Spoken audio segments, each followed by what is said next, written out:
Welcome back to my channel. This is Shipanshu. इस video में मैं आपके साथ एक ऐसा एसएमई आईपीओ डिस्कस करने जा रहा हूं जो कि 23 मई 2023 को ओपन होने वाला है। और अगर आप ऐसे आईपीओ में इन्वेस्ट करते हो और अगर आप स्पेशली लिस्टिंग गेन के लिए अगर आप आईपीओ में इन्वेस्ट करते हो तो इस वीडियो में मैं आपको यह बताऊंगा कि आपको इसमें लिस्टिंग गेन हो सकता है या नहीं हो सकता, और अगर हो सकता है तो आपको कितने परसेंट लिस्टिंग गेन हो सकता है। तो स्पेशली अगर आप लिस्टिंग गेन के लिए इस वीडियो को देख रहे हो तो आपको पता चलेगा कि आपको इस आईपीओ में अप्लाई करना चाहिए नहीं करना चाहिए। साथ ही साथ मैं आपको इस कंपनी के फाइनेंशियल्स भी आपको शेयर करूंगा, जिसके थ्रू अगर आप लॉन्ग टर्म भी इन्वेस्ट करना चाहते हो और अगर आप इसे मल्टी बैगर की तरह अगर आप इसे ट्रीट करना चाहते हो तो आपको इससे यह भी पता चलेगा कि आपको इसमें लॉन्ग टर्म के लिए अप्लाई करना चाहिए नहीं करना चाहिए। तो मैं आपको इसके फाइनेंशियल शेयर करूंगा, जिसमें मैं आपको इसके एसेट्स बताऊंगा कि एसेट्स बढ़ रहे हैं या कम हो रहे हैं, एक्सपेंडिचर बढ़ रहे हैं या कम हो रहे हैं, सेल्स बढ़ रही है या कम हो रही है, प्रॉफिट बढ़ रहा है या नहीं बढ़ रहा। क्योंकि अगर आपको पूरा फाइनेंशियल्स के बारे में अगर डिटेल होगी ना, अगर आपको नॉलेज होगी तो उस बेसिस पे आप अपना डिसीजन ले सकते हो। और मैं आपको यह भी बताऊंगा कि इस आईपीओ में आपको कितने लॉट के लिए आप अप्लाई कर सकते हो, और साथ ही साथ मैं आपको उसका ग्रे मार्केट प्रीमियम डिस्कस करूंगा, क्योंकि ग्रे मार्केट प्रीमियम के थ्रू ना आपको एक ओवरव्यू मिलता है कि आपको इसके लिस्टिंग गेन में कितना प्रॉफिट हो सकता है। बट मेक श्योर अगर आप इस चैनल में फर्स्ट टाइम हो और अभी तक अगर आपने इस चैनल को सब्सक्राइब नहीं करा तो मेक श्योर इस चैनल को सब्सक्राइब कर दो, जिससे कि क्या होगा, आपको जैसे ही हम कोई वीडियो बनाते हैं रिलेटेड टू आईपीओस और रिलेटेड टू एनी कंपनी जो अपने रिजल्ट पोस्ट करती है तो आपको उसका नोटिफिकेशन सबसे पहले आ जाएगा। और अगर आपको सबसे पहले आ जाएगा तो आप एक पर्टिकुलर आप अपना डिसीजन बना सकते हो कि आपको उस कंपनी में आप कैसे एक्ट करना है।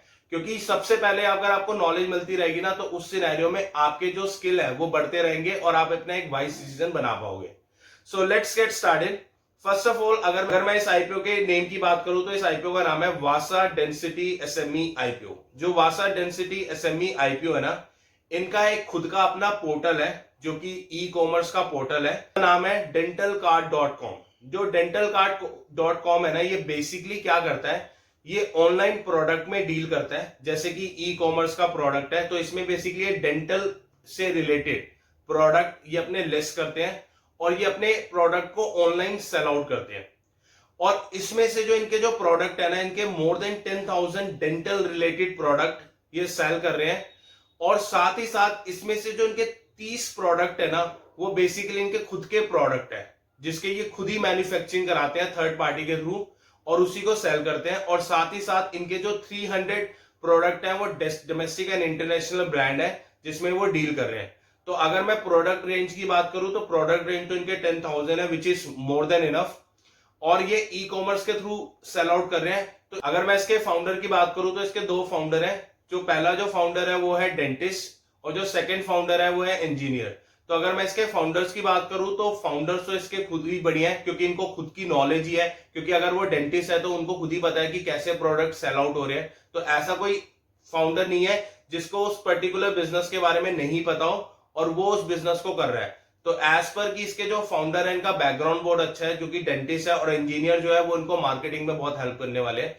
तो उस सिनेरियो में फाउंडर्स में तो मुझे कोई कमी दिख नहीं रही। सबसे पहले इसके ना फाइनेंशियल्स के बारे में डिस्कस करते हैं। जिसके फाइनेंशियल्स को देखोगे ना अगर आप, तो इसके जो टोटल एसेट है जो इसने 31 मार्च 2020 में जो इसने रिपोर्ट करे थे वो इसने करे थे 481 करोड़। और जो 31 मार्च 2021 में इसने जो रिपोर्ट करे थे वो करते 691। दैट मींस कि फ्रॉम 2020 टू 2021 में इसके जो एसेट्स हैं वो बढ़े हैं, वो एक पॉजिटिव सिग्नल है। और अगर आप उसके बाद देखोगे तो 31 मार्च 2022 में जो इसने एसेट रिपोर्ट करे हैं वो इसने करे हैं 1945। दैट मींस कि इसके जो एसेट्स हैं वो 3 टाइम्स बढ़ गए हैं। और अगर आप इसके 31 दिसंबर 2022 का के एसेट्स देखोगे तो इसने जो एसेट्स रिपोर्ट करे हैं वो करे 2695। दैट मींस कि इसके एसेट्स जो है ना ईयर ऑन ईयर बेसिस इसके बढ़ रहे हैं। तो ये एक पॉजिटिव सिग्नल है। तो इसके लिए मैं इसको रेटिंग 1 देना चाहूंगा। और अगर मैं इसके रेवेन्यूज की बात करूं तो रेवेन्यूज इसने जो 31 मार्च 2020 में रिपोर्ट करे थे वो करते 3045 करोड़। और 31 मार्च 2021 में जो इसने रिपोर्ट करते वो 4017 करोड़। और जो 31 मार्च 2022 में इसने रिपोर्ट करते वो थे 7714 करोड़। और जो 31 दिसंबर 2022 में इसने रिपोर्ट करते हुए थे 8,757 करोड़। दैट मीन्स कि इसके एसेट्स बढ़ रहे हैं ईयर ऑन ईयर बेसिस, और साथ ही साथ इसके जो रेवेन्यू है, रेवेन्यू भी बढ़ रहे हैं। तो कंपनी का एक पॉजिटिव सिग्नल होता है कि एसेट भी बढ़ रहे हैं, रेवेन्यू भी बढ़ रहे हैं। और अगर आप इसका प्रॉफिट आफ्टर टैक्स देखोगे तो प्रॉफिट आफ्टर टैक्स इसका 31 मार्च 2020 में था 9 करोड़, और 31 मार्च 2021 में था जो कि था 32 करोड़, और 31 मार्च 2022 में था जो था इसका 540 करोड़, और जो इसका 31 मार्च 2022 में था जो था इसका 501 करोड़। दैट मीन्स कि इसके जो प्रॉफिट आफ्टर टैक्स है वो भी अगर आप ईयर ऑन ईयर बेसिस देखोगे ना तो प्रॉफिट आफ्टर टैक्स भी बढ़ रहा है। तो ये कंपनी के लिए एक बहुत पॉजिटिव सिग्नल होता है कि अगर कंपनी का, अगर आप देख रहे हो कि कंपनी का एसेट बढ़ रहे हैं, रेवेन्यू बढ़ रहे हैं, प्रॉफिट आफ्टर टैक्स बढ़ रहा है, तो दैट मीन्स कि कंपनी कुछ अच्छा कर रही है। अब मैं इसके कुछ ना की परफॉर्मेंस इंडिकेटर भी मैं आपको इसमें शेयर करता हूं, जिससे कि ना आपको पता होगा कि इसका आरओसी क्या है, इसका आरओई क्या है, इसका डेट टू इक्विटी रेशियो क्या है, ईपीएस क्या है, और रिटर्न ऑन नेटवर्थ कितना है, तो वो भी मैं आपको शेयर करने जा रहा हूं। तो अगर इसका आरओई देखोगे ना वो है इसका 46%, जो कि बहुत अच्छा है। अगर आप इसका आरओसी देखोगे, कैपिटल एम्प्लॉयड जिसे हम कहते हैं, वो है 54%। और अगर इसका आप डेट टू इक्विटी देखोगे ना तो डेट टू इक्विटी है 0.24। ये कहा जाता है कि अगर किसी कंपनी का डेट टू इक्विटी रेशियो 1 से कम है तो वो बहुत पॉजिटिव सिंबल है, बट अगर आप इसका देखोगे तो इसका 0.24 है। दैट मीन्स कि ये बहुत ही सही है। और अगर आप इसका ईपीएस देखोगे तो वो है 4.43।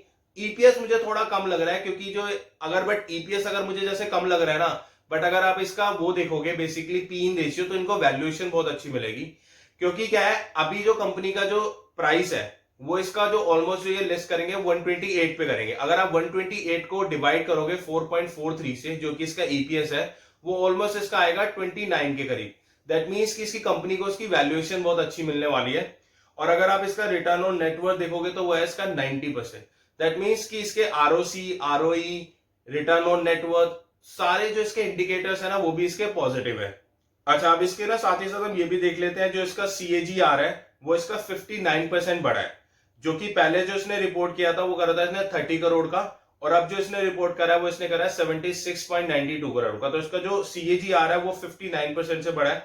और अगर इसका एबिटा मार्जिन देखोगे तो एबिटा जो मार्जिन है ना वो इसका 410% से बढ़ा है। जो इसने पहले रिपोर्ट करा था वो इसने कहा था 5.95 करोड़, और अब जो इसने रिपोर्ट करा है वो इसने करा है 22 करोड़। दैट मीन्स कि एबिटा मार्जिन भी इसका 410% बढ़ा है। और अगर आप इसके साथ ही साथ, बट ये बेसिकली मैं आपको जो डेटा बता रहा हूँ ये आपको 2 इयर्स का डेटा बता रहा हूं, तो आपको ये भी ध्यान में रखना चाहिए।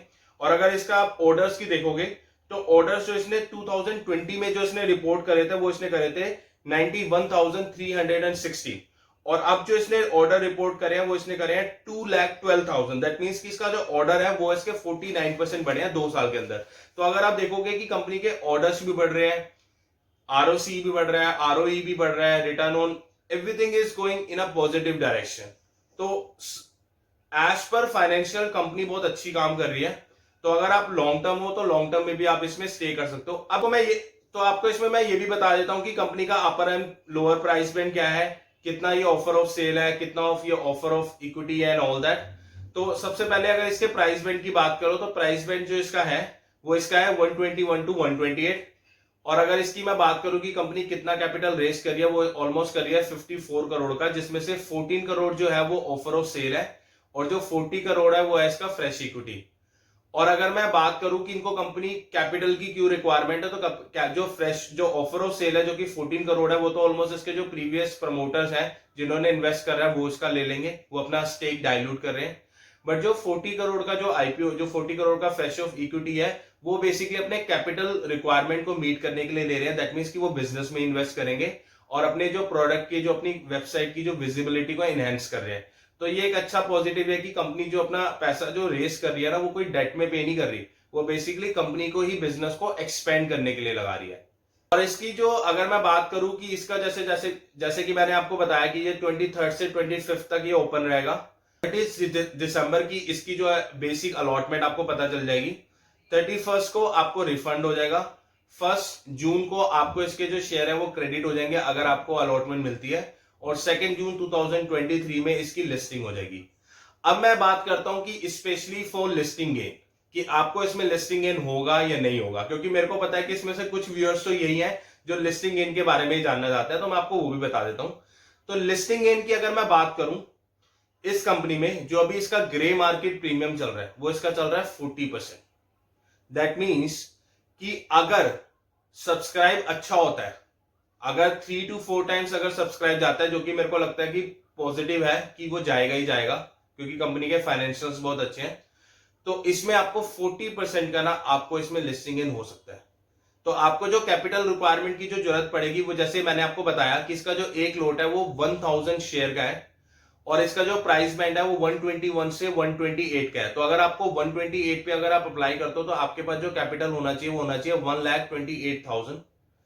और अगर आप उसको 40% आपको उसके चांसेस हैं कि आपको इसमें प्रॉफिट हो सकता है as per grey market premium.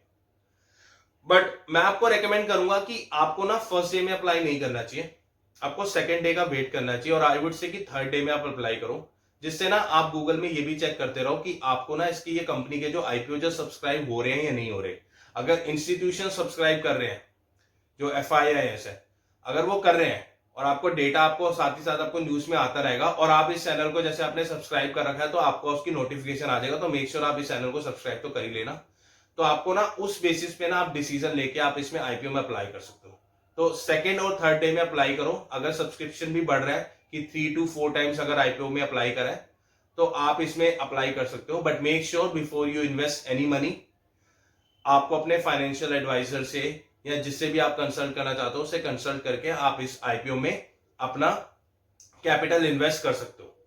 So that's all from my side. अगर आपको ये वीडियो इंफॉर्मेटिव लगी हो और इस वीडियो से आपको कुछ इंफॉर्मेशन मिली हो तो मेक श्योर इस चैनल को सब्सक्राइब कर लो, जिससे कि क्या होगा, आपको ना जैसी कोई, मैंने आपको पहले ही बताया कि जैसी कोई कंपनी रिजल्ट पोस्ट करती है या आईपीओ आता है तो आपको उसका सबसे पहले नोटिफिकेशन आ जाएगा, जिससे कि क्या होगा कि यू कैन बी प्रिपेयर्ड।